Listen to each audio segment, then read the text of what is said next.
ধোয়া ওঠা গরম ভাতের সাথে শুটকি মাছের এই রেসিপিটা যারা একবার খাবেন আমি গ্যারান্টি দিয়ে বলছি তারা বারবার খেতে চাইবেন।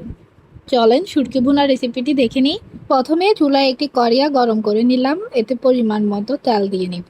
আপনারা চাইলে তেল কম বেশি করে নিতে পারেন, তবে আমি বলবো শুটকি ভুনায় একটু বেশি তেল দিয়ে করবেন, এতে করে শুটকি মাছ খেতে অনেক ভালো লাগে।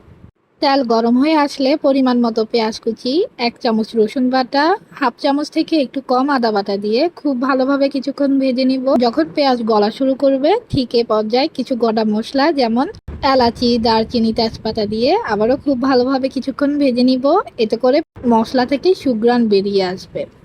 যখন পেঁয়াজ হালকা লাল হওয়া শুরু করবে ঠিক এ পর্যায়ে আগে থেকে গরম পানি দিয়ে ভালোভাবে ধুয়ে রাখা শুটকি মাছগুলো দিয়ে দিব। এবার সম্পূর্ণ মশলার সাথে শুটকি মাছগুলো কিছুক্ষণ ভেজে নেব। অবশ্যই এই কাজটি ধৈর্য সহকারে করবেন এবং চুলার আগুন লোতে রাখার চেষ্টা করবেন।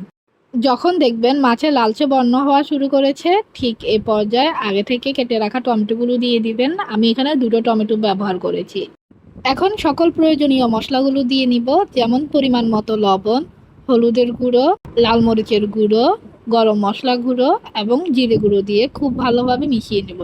আমি সবগুলো মশলা হাফ চামচ করে দিয়েছি, আপনারা ভিডিও দেখে বুঝতে পারছেন। এখন 2 মিনিটের মতো খুব ভালোভাবে মশলাগুলো শুটকি মাছের সাথে কষিয়ে নিব, এতে করে মাছের ভিতর খুব ভালোভাবে মশলা প্রবেশ করবে।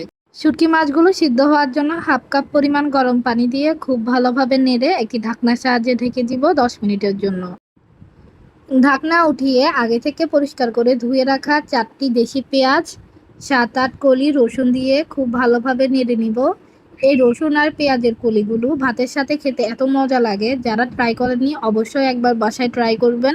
আশা করছি আপনাদের কাছেও ভালো লাগবে। সর্বশেষ নামানোর আগে 4-5টা কাঁচামরিচ মাঝখান থেকে ভেঙে দিয়ে দিব।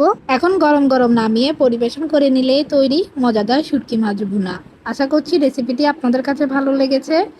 ভালো লাগলে অবশ্যই লাইক, কমেন্ট, শেয়ার করে আমার পাশে থাকবেন। কমেন্টে আপনাদের মন্তব্যটি জানিয়ে যাবেন। আজ এখানে বিদায় নিচ্ছি। আল্লাহ হাফেজ। আসসালামু আলাইকুম।